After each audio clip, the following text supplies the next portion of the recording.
Effectiveness Committee, I call this meeting to order. May we have a roll call, please? Dr. Boosie. Mr. Castillo. Here. Dr. Davis. Here. Ms. Ellis. Here. Mr. Garvey. Here. Ms. Holloway. Here. Mr. Mallory. Here. Mr. Morris. Here. Ms. Orange Jones is not in attendance. Mr. Rock. Here. Ms. Boucher. Here. Ms. Tedesco. We have a quorum. All right, thank you. First item, please. Your consent agenda is ready for approval, adding items 3.1, 4.1, 7.1 through 7.4. All right, can I get a motion? Mr. Rock, second. Second. Dr. Bopey? Department have any information to present? Any questions? Any opposition? Okay, motion carries. Next item. Your first item is on page 13, item 4.2, consideration of a report regarding educator appeals considered by the TCAT, per the request of Bessie. The recommendation is to receive. All right, can I get a motion? Dr. Bopey and Ms. Holloway? Any comments, presentations? It's in our packet. Any opposition? All right, motion carries. Next item. Your next item is on page 20, item 5.1, consideration of revisions to Bulletin 130, regulations for the evaluation and assessment of school personnel regarding educator evaluations. The recommendation is to approve as notice of intent an emergency rule effective December 14, 2022, for a period of 180 days or until adopted as final rule. Ms. Ellis, we have an amended recommendation here. Okay, can you share that with us? Yeah.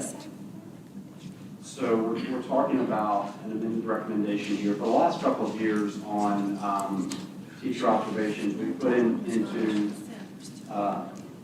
into effect a policy that if teachers scored a higher rating on their first evaluation, it would not warrant the second evaluation.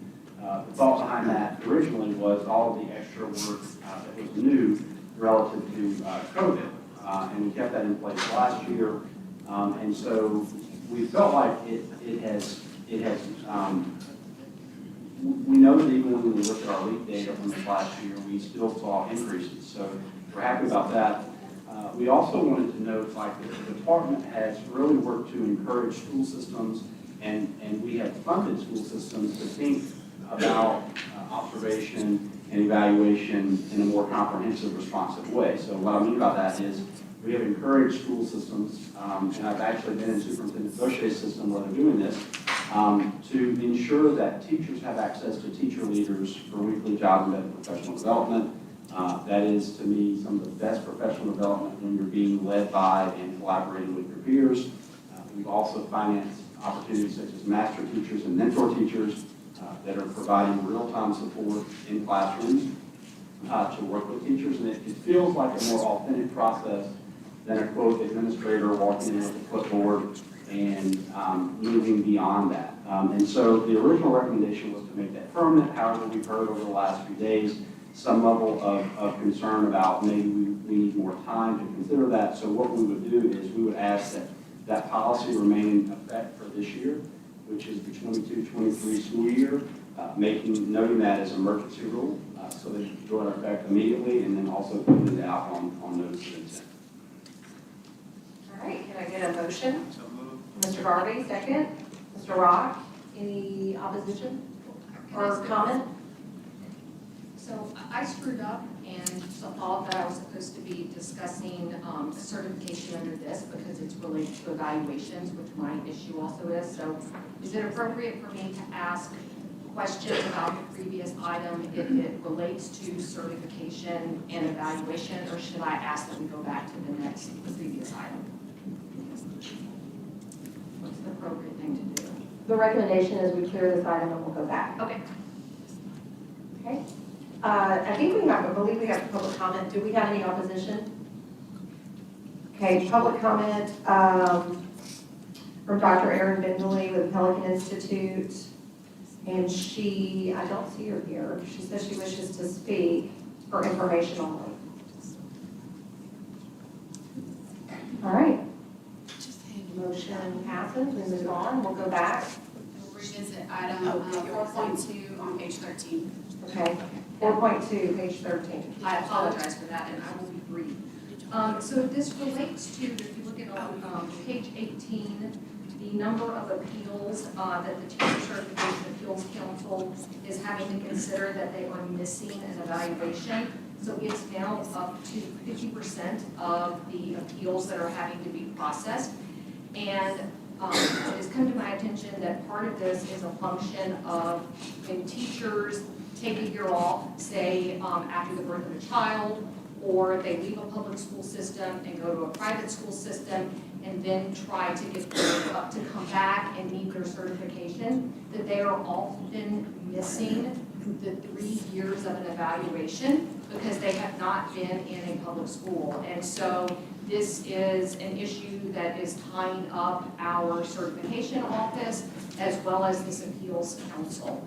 And so what I would like to request is either to refer this item, to refer an item to the Teacher Recruitment and Retention Task Force for its next meeting, that essentially would change the language from requiring 3 years of an evaluation of effective to if a teacher educator is employed and evaluated by a local education agency and said evaluation demonstrates that the standards for effectiveness have not been met, right, as determined by the board, then we go forward with not renewing their certification. Does that make sense? So we're changing the language from if we have a teacher that has been determined to be ineffective, then the teacher certification is not renewed. So we are still allowing them to renew their certification if they are missing a year. Does that make sense? Any questions, any comments? Ms. Davis? I want to add that this is in statute, not just Bessie policy, so if you're referring it to the committee, you're referring it to seek legislation, about the policy, about possibility of seeking legislation. Right, so we would go to the Teacher Recruitment and Retention Task Force for their next meeting, and then after that group would discuss it, since they're the experts in this particular area, then they could make perhaps some policy recommendations for DOE to pursue at the legislature. Because I do know that the legislature has been very concerned about the certification backlog at the department. They've had multiple meetings surrounding this issue, and if this is a way for us to help that office more effectively process teacher certifications, I would think that that might be a good move to consider. We will kick that to the Recruitment and Retention Task Force. Thank you. Ms. O'Shea? Yeah. If we're going to ask the task force to take a look at that, I'd almost like to broaden the scope a little bit. We've got this, we have a system where you go from level 1 to level 2 to level 3. And we're processing, I think, I was told, where we might process 20,000, process 40,000. And even if that teacher gets 3 positive evaluations in that 3-year cycle in their level 1, you still have to go through a recertification process or even upgrade certificate. And a lot of it is paperwork driven because there's no decision making by the department as to whether that person should be recertified or go up. If they just have 3 positive evaluations that year, then they're automatically given that renewal as long as their background check. Okay. So I'd like them, or someone, whether it's going to be a committee of the department or committee or that particular task force, to take a look at it and look at it. So it's not just a matter of maybe missing 1 of the 3 years because they went somewhere else to teach. It's really the whole process, and are we just pushing paper or the outcomes justifying what we're doing? And I don't have a leaning one way or the other, except to right now know that the backlog is just the sheer number of recertifications that the department is trying to process. it's just becoming overwhelming. And if we have limited human and monetary resources, is that the best use of our human and monetary resources? So that number over the last, give me some grace here, but 6 or 7 years has grown from roughly the certification team processing like 20,000 applications a year to 40,000 applications a year. And at that same time period, there's been a staff reduction at the team of about half based on executive budget, et cetera. So we are working through a number of ideas right now, looking at efficiencies on how we can speed that process. And I think we have some really good ideas, and they're in the works. But you are right, the volume has doubled essentially over that period of time. Dr. Bobby? Give or take on those numbers, that's So I really appreciate this conversation because I think what Dr. Davis is proposing would achieve what the spirit of the law intends, but would make it to where it's less bureaucratic. And I also agree with Ms. Boche that we should really know if we're getting value for all the more, the additional work that the department's doing. So I guess my question is around the recruitment and retention task force. So how soon is that task force going to be meeting? Is it necessary that we refer this to the task force? So I feel like we've got to figure out how to get more efficient in this process in a very quick way, because if you think about the average teacher, the only way they engage with the department is through the certification office. And when we look at the teacher shortage and we're asking them to wait in a very long line, it doesn't seem like we're helping ourselves when we do this to people. One thing I would call out, that backlog is overwhelmingly not individuals who want to be a teacher. It's overwhelmingly people who already are a teacher and they're trying to get some other certification or add-on or something like that. So the narrative that like all these people are in the queue just needing to get through this so they can become a teacher, that's a really, and I'm not suggesting you're offering that, I'm just talking in general. That's like a false narrative. That's not true. It's all the additional endorsements and level certifications, and then also we've added in early hearings, which is a new process as well. But I will say, Dr. Boke, like we are engaged in a process right now, looking at practices and procedures, and we're pretty optimistic that we can make some structural shifts that will be helpful. But I also welcome the conversation from Dr. Davis and Superintendent Boucher around value of the work that is taking place and what that means in terms of making sure our kids have high quality education. Any other comments? What's next? I think she needs a second, and then I would also add, you may want to add to report back to the board after the item has been discussed, or report on what the. Okay, we've got a motion. Just a request or a motion? So it is a motion to refer the items surrounding 3 years of teacher effectiveness for recertification to the teacher recruitment and retention task force, and then ask for us to have an update in January. Or as soon as They need to have a they chance may to not need discuss it. So my question wasn't answered in terms of when are we? January, so the next, it's an active committee. I mean, they meet regularly, so the next meeting will be in January. Thank you. Mr. Morris?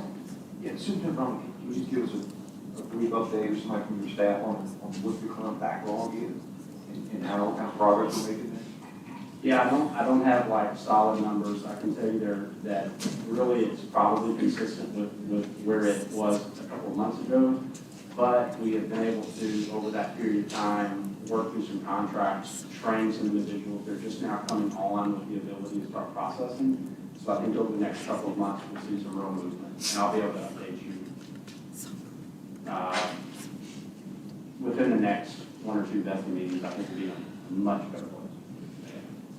Can I get a second for the motion on the board? Mr. Morris seconded. Ms. Dr.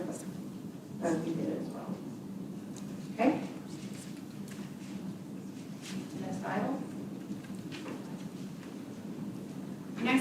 on page 22, item 5.2, consideration of revisions to Bulletin 746, Louisiana Standards for State Certification of School Personnel regarding certification of licensed nursing support staff. The recommendation is to approve as notice of intent, and updated documentation has been distributed. Can I get a motion? Mr. Rock? I think there's, Mr. Garber, you and I discussed it in some degree. I think that there was an interest in maybe deferring this particular item. Is that accurate? Yes, sir. Yes, sir. Until January. So, I mean, we would offer an amended motion on this just to defer to engage some of the additional hospitals and nursing board and school systems until January. So moved. Do we need a second? That's a question. Mr. Morris? Maybe get clarification now, so we don't have to address it down the road. When I look at the language on page 22, at the bottom of the page, it references the options, one of the options as a registered nurse without the required 2 years of service. So I could have an LPN with 2 years of service, or I could have an RN without 2 years of service. Then when I look at page 23, item E, A, and D, it says current Louisiana licensure as an LPN or registered professional nurse and minimum 2 years experience as a nurse. So if I read that minimum 2 years as a nurse would apply to both of those options. I'm trying to understand. Yeah, and that is a point of, I don't want to say contention, that is a point of conversation between a number of different organizations and school systems and nursing boards and all those things. And so I think if we can work through all of that, if we have additional money. Yeah, but my point is the difference between the language and the recommendation, and what I understand is the proposed changes in 23. Page 23 are proposed changes, is that correct? To the policy. Yes, and like, So it looks to me like the text is expressing something different than the specific changes to the language. The specific changes to the language on page 23 require 2 years of service to both the LPN and the RN. But on page 22, it explicitly says an RN without the 2 years of service. okay, we'll go back and take a review, but again, we're asking for this. I'm just asking if they address my concern whenever they review. Yes. Okay, so the motion is to defer. Can I get a second? Mr. Miller, we have public comments or any other comments, concerns? Public comment from Karada Corley for Louisiana Families and Children with Disabilities. And she wishes to speak.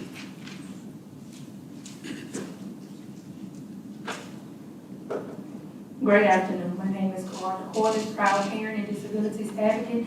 I support the recommendation the motion to defer this item, specifically because of some of the things that Board Vesting Member Mr. Morris has brought up, but also because we cannot be making certification changes or recommendations for a certification change as it relates to medical staff. As you know, that the medical staff, such as the nurse practitioners, the registered nurses, and the licensed practical nurses, all have their own state boards in Louisiana that they have to adhere to and follow. So when you make changes to certification stuff as it relates to them being inside of the school arena, you are then negatively impacting our children with disabilities that need these staff members to be present in order for them to receive free appropriate public education, which then makes you legally liable for litigation. So I am asking that you take into consideration what the deferment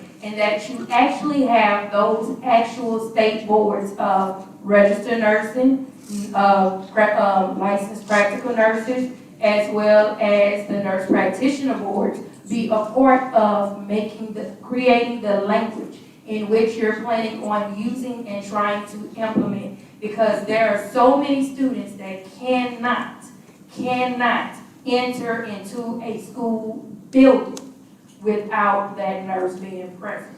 And so when you do this is then interfering with faith, but this is also making it a civil rights violation. This is also making it an American Disabilities Act violation. This is also making it an Every Student Succeed Act violation because the parents do have rights. I do ask that you do actually send a letter to OSEP and ask them what do they recommend and how they can actually tell you how each and every Bessie board member would then be legally liable if you interfere with free appropriate public education for our children with disabilities. So do not interfere. Please support that motion. I don't remember who first did, but I remember Mr. Myers seconded that motion to defer it, but bring those individuals to the table, as well as bring the parents of children with disabilities that will be negatively impacted if you were to do so. So I think that you should actually really consider having a task force. We have so many task forces for everything else, but we really and truly don't have one that really and truly deals with what children with disabilities really and truly need in order to receive free appropriate public education in our school system. Special Education Advisory Panel only deals with implementing IDEA, but you need a task force that actually deals with free appropriate public education for our children, and that's what I would advise. Thank you. And I welcome all questions if you have any. All right, thank you. We had another public comment card, Bruce Chapin, Assistant Superintendent, Livingston Parish Public Schools.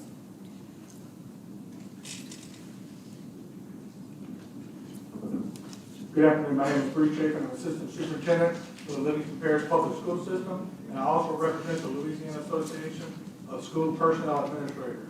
I'm here in support of the proposed revisions of the nursing policy.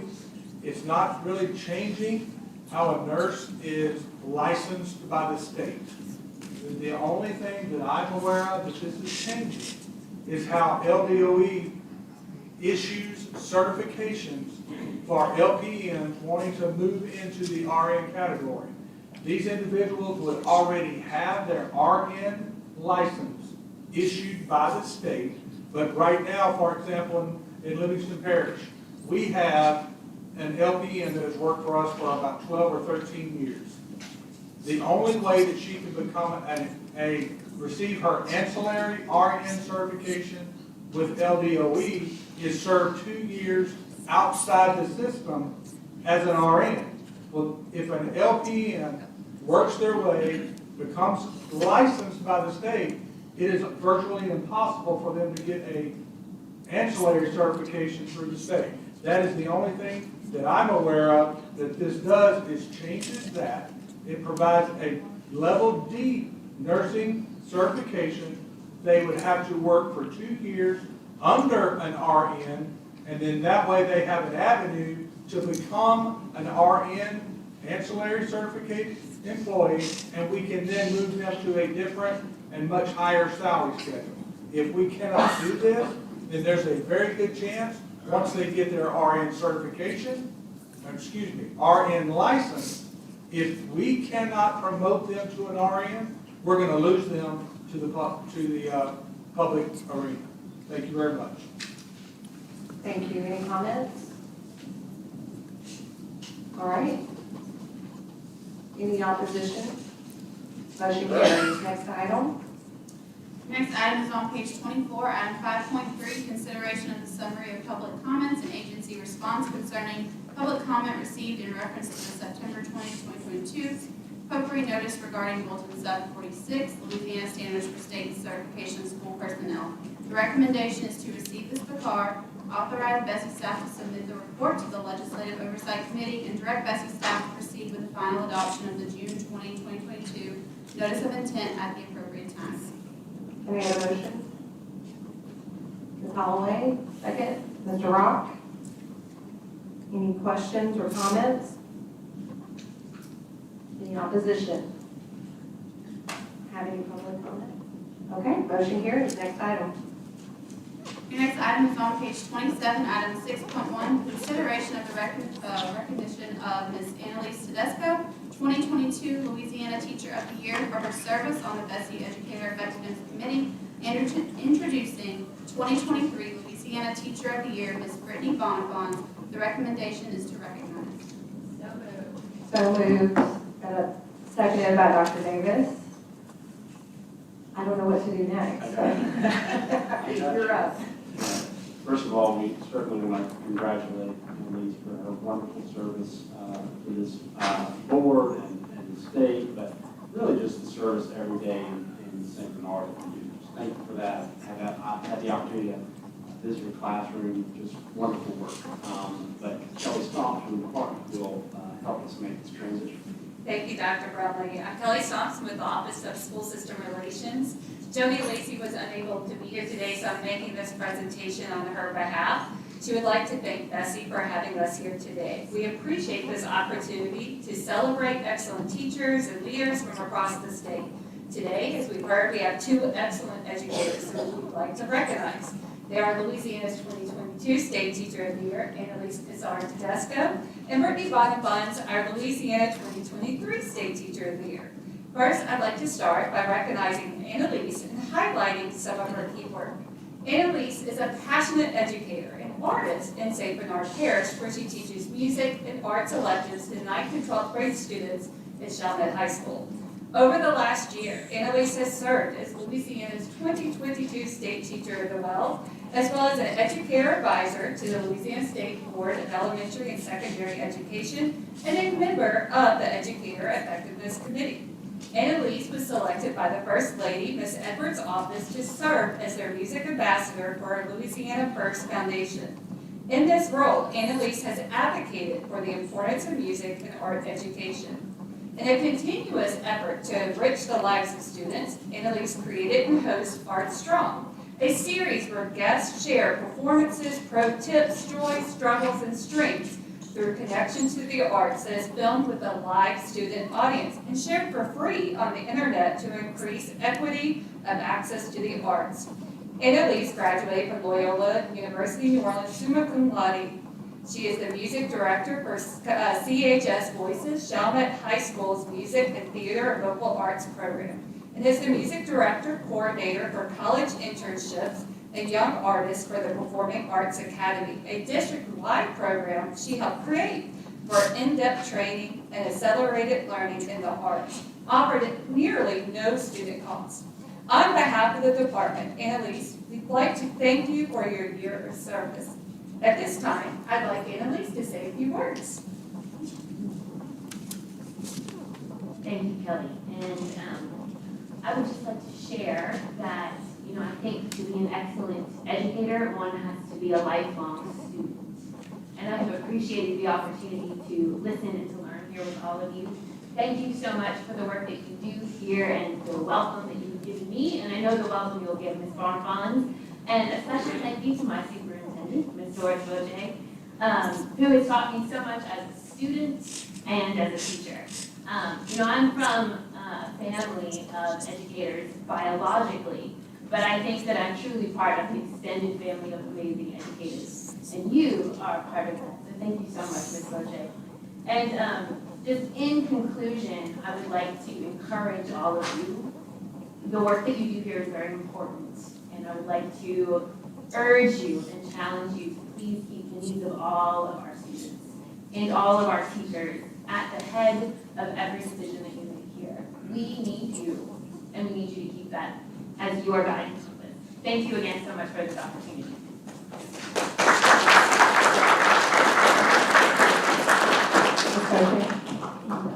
Just indulge me for a moment. Annalise is from my school system, but more importantly, I consider her part of my family. I taught with her mother. We were teaching together at that time, and her father. I attended her parents' wedding, and I was there while she was born. She came all the way up through our system and then joined us. And in her, I guess this past year, as the Louisiana State Teacher of the Year, I think many people have gotten to know her. But with some of the accomplishments that we just read, just like with what she does for our students, we have over 80% of our students are economically disadvantaged. Through the program that Annalise and her team run, they have been, so many opportunities have been given to them to expand their horizon in some way. In the greater New Orleans area, they have performed at jazz museum, heritage festival and such.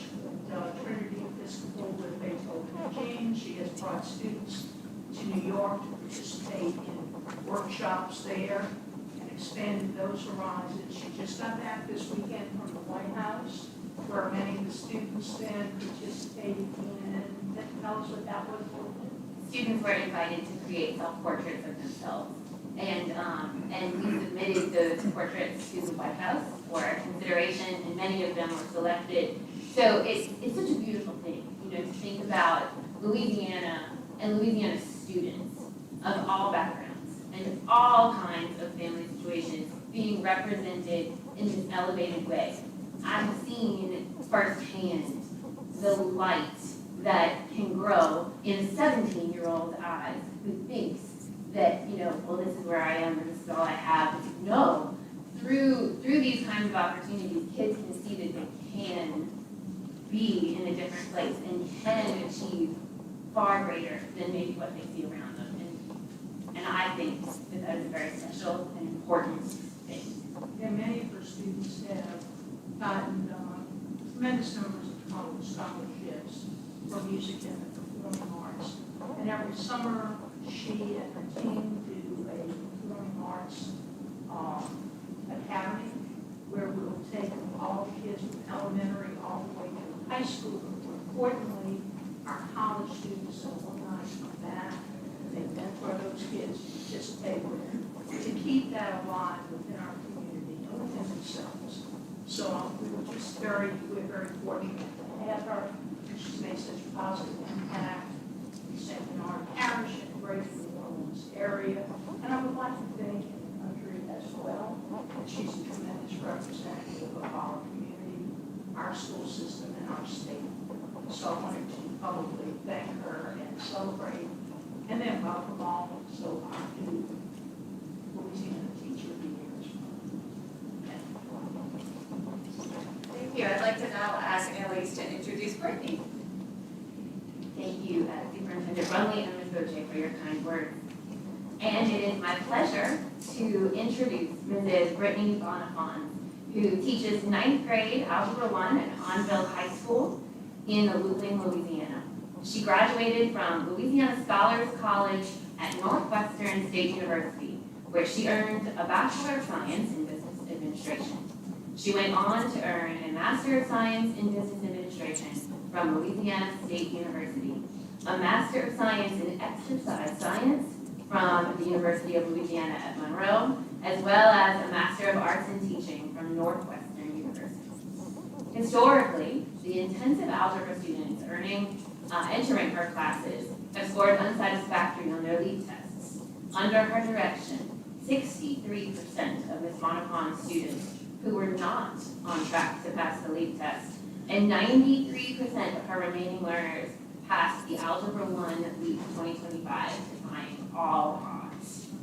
Ms. Bonifant's mission is to connect students to someone who has the answers they need. She believes math gives students perseverance, reasoning, and problem-solving skills, while the community makes connections. With that, Ms. Bonifant works to connect students both inside and outside the classroom walls to others who are successful, to help students become the best versions of themselves. In 2018, Ms. Bonifant became the head coach for the track team.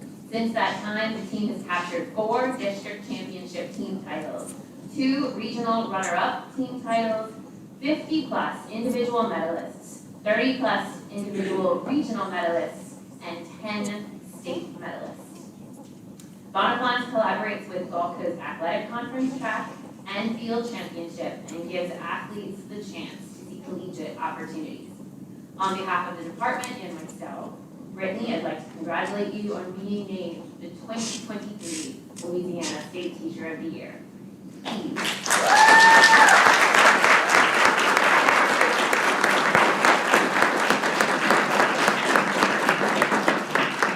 know that you will represent all of us well, and at this point, I'd like to invite you to share a few words. Hello, everyone. Thank you for having me here. I'm extremely excited to be just in the presence of all of the people here and all of the great things that you guys do, and the classrooms and schools and for educators. Thank you, Annalise, for paving the way and setting the bar super high, and all the things that you have done in the music world and the theater world. And I thank the board for allowing me to be here at the Department of Education. And I am excited to be a part of the Educator Effectiveness Committee going forward.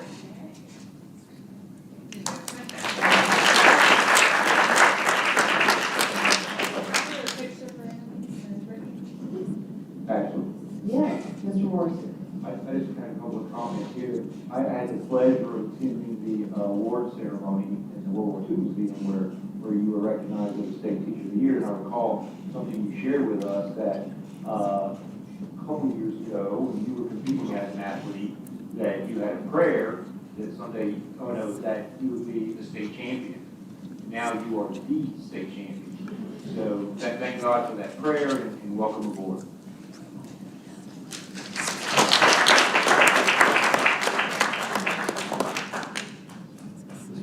If I visit your classroom, and you can also make me attend track practice.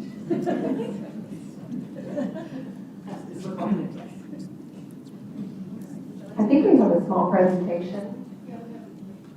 Yeah, Ms. Boscia, would you like to present this to Ms. Robbins?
Okay, I think we're ready to move on. Next, I'll wait for this.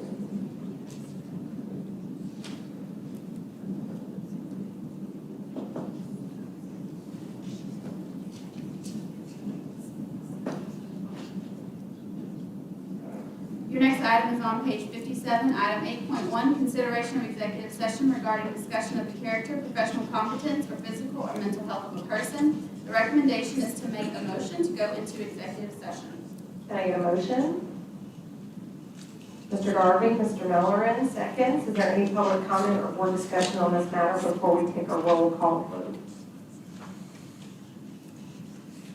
Okay, in order to pass the motion, 2/3 affirmative vote of members present is required. May I have a roll call vote? Dr. Bofi? Yes. Mr. Castile? Yes. Dr. Davis? Yes. Mr. Garvey? Yes. Ms. Holloway? Yes. Mr. Mellering? Yes. Mr. Morris? Yes. Ms. Orange-Jones is not present. Mr. Rock? Ms. Boucher? Yes. Ms. Ellis? Yes. I will advise the audience that we will be in executive session for the length of time necessary for the discussion. No votes will be taken while the committee is in executive session. All votes will be made in public. Additionally, public disclosure is not required of matters discussed in a properly held executive session. At this time, the Educator Effectiveness Committee stands in recess to go into executive session.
Can I get a motion to reconvene the Educator Effectiveness Committee meeting and continue with the regular order of agenda to vote on the items discussed in executive session? So moved. Motion made by Dr. Davis, Ms. Holloway. Next.